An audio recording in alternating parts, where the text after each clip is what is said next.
This is LOA Recon with Good Vibe Coach Jeanette Ma, where we explore the ins and outs of conscious creation to manifest our favorite dreams come true. Let's have some fun together.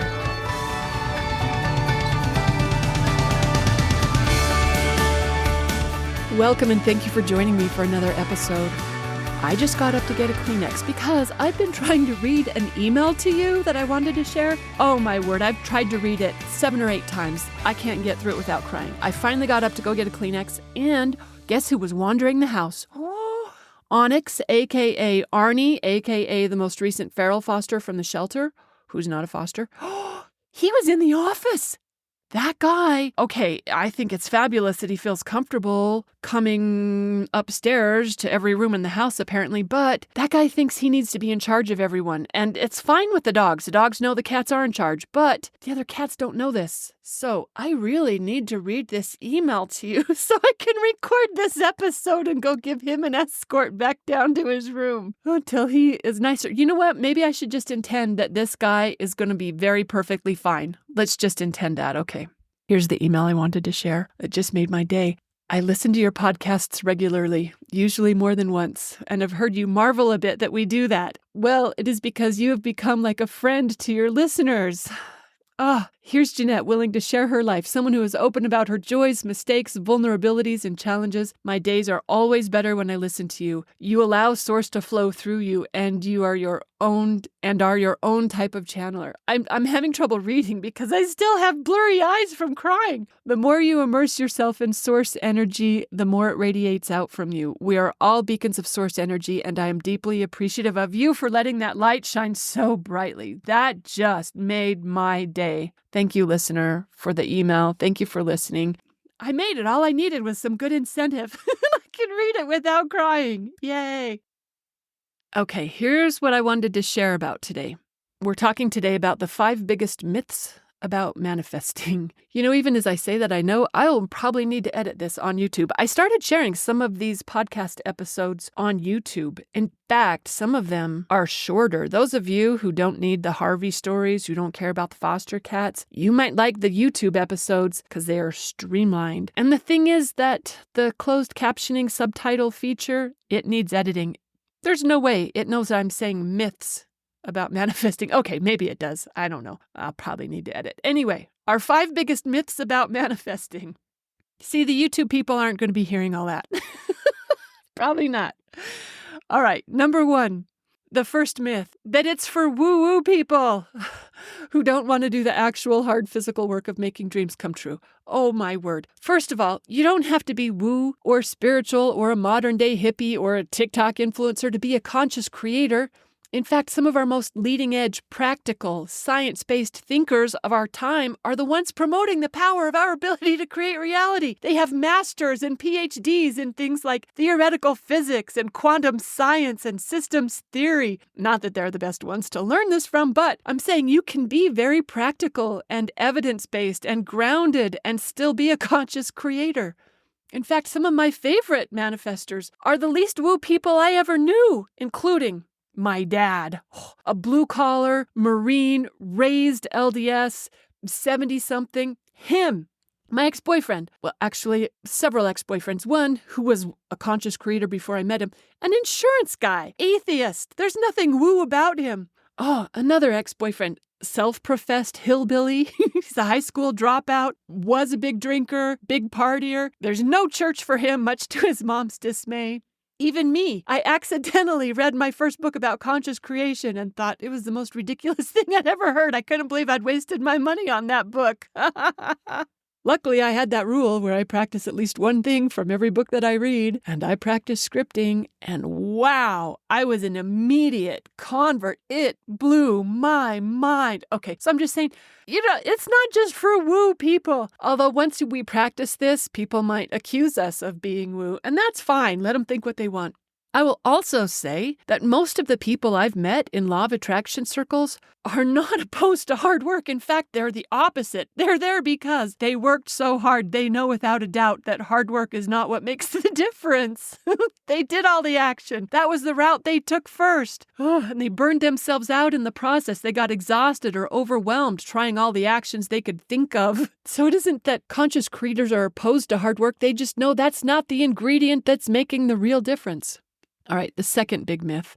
That's you're supposed to think positive all the time, that you're not supposed to feel bad or acknowledge any negative feelings. Oh my word, that is not what conscious creation is, which is a good thing, or I wouldn't be able to practice it. Creating your preferred reality doesn't mean that you resist all negative thoughts or feelings. We all have them every day. Conscious creation is just about learning to manage our vibration more effectively in order to line up with whatever it is we want to live or be or do. That just means being more intentional and more deliberate about what we focus on, paying attention to inner guidance that's always pointing us towards whatever feels better.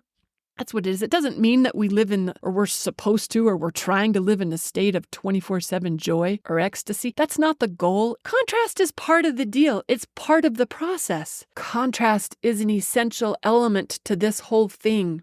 Oh my gosh, it's a giant myth. Okay, here's another big myth, that it's a new fad on TikTok or social media.